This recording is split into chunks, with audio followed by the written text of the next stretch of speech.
Thank you so much for staying tuned. And we're back with another video with Hal Baker with Goosehead Insurance.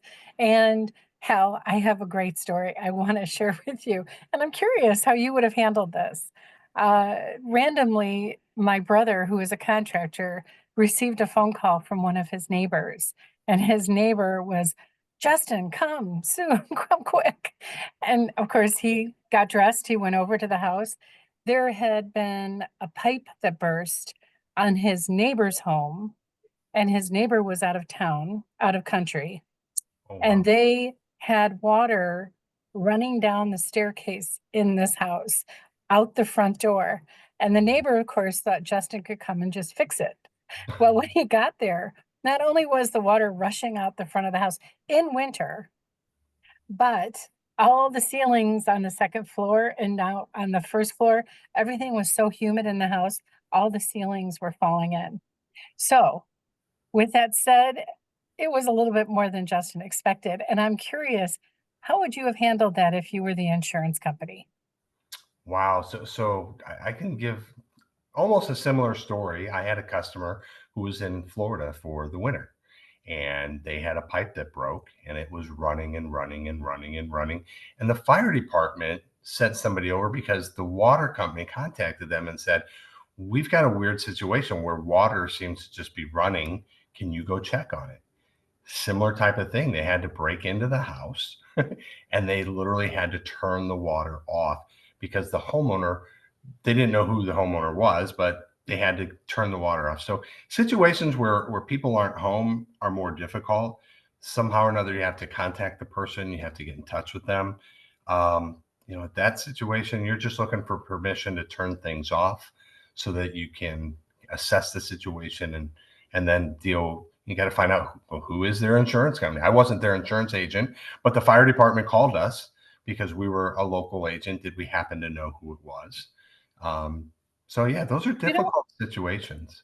this leads me to a thought, and I had never thought about this until this conversation, is that is there not a wouldn't it be a good idea if you had some kind of a sticker that was on your front door that said something to the effect of, in case of emergency, call this phone number, and have that phone number be your cell phone? It could be. I think people are going to have different thoughts on that privacy wise on whether or not they're willing to do that, but it certainly couldn't help. In the olden days, I don't know if they still do it or not. You used to have the little circles. I think they were red circles that you put on the bedrooms where the children were, so the Yes. firemen knew where to go in case this is a room that has children in it. I don't know that they still do that for privacy reasons anymore. I haven't heard people talk about that in years. So I think as culture changes, as society changes, sometimes people aren't willing to do that, but it certainly wouldn't hurt. And again, as long as you're Yeah. talking to your neighbors, maybe your neighbors know who to contact, and if you can be friendly with your neighbors. Um, Well, and my concern too is even if you've asked a neighbor to take care of your home while you're gone, their level of attention to your home versus your version of what should be may be very different. And I do know that they have sensors that are available that you can put on your foundation in your basement or lower level that gives you an alert on your cell phone. And I think that would be a really good idea, as well as I also just days ago, I saw the newest feature, which is you have the ability to put a sticker on your front door area that is a paw print, and it allows I guess the paw print is also attached to something like like a geotag on your pet collar, that if the firemen come to your home and there's a fire, they have their own paw print and they can find where your dog is. I think those are great. The devices for the basement are phenomenal. There's different levels of those too. There are some that'll just send you alert.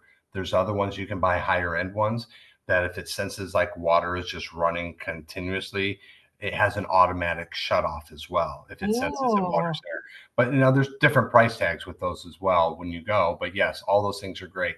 The dog sensor tag is great. So can you find, is the dog trapped in the house or is the dog somewhere else?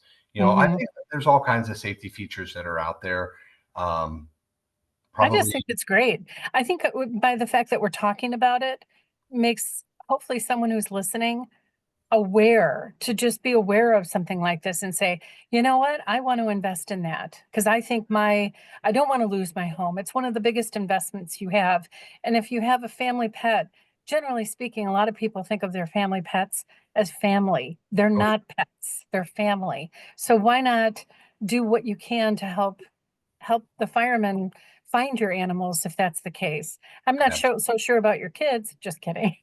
I'm kidding. But absolutely. it's important for us to consider all these things. There's a lot of technology out there, and I think people, if they're aware of it, would probably take advantage of it. So making them aware that it's just out there often is half the battle. I totally agree. All right. Well, thank you, everyone. And know that I do have some sarcasm when I say my stuff. So don't take it personally. And also, we're so happy that you're staying tuned. We'll resume in our next video. Thank you. Thanks.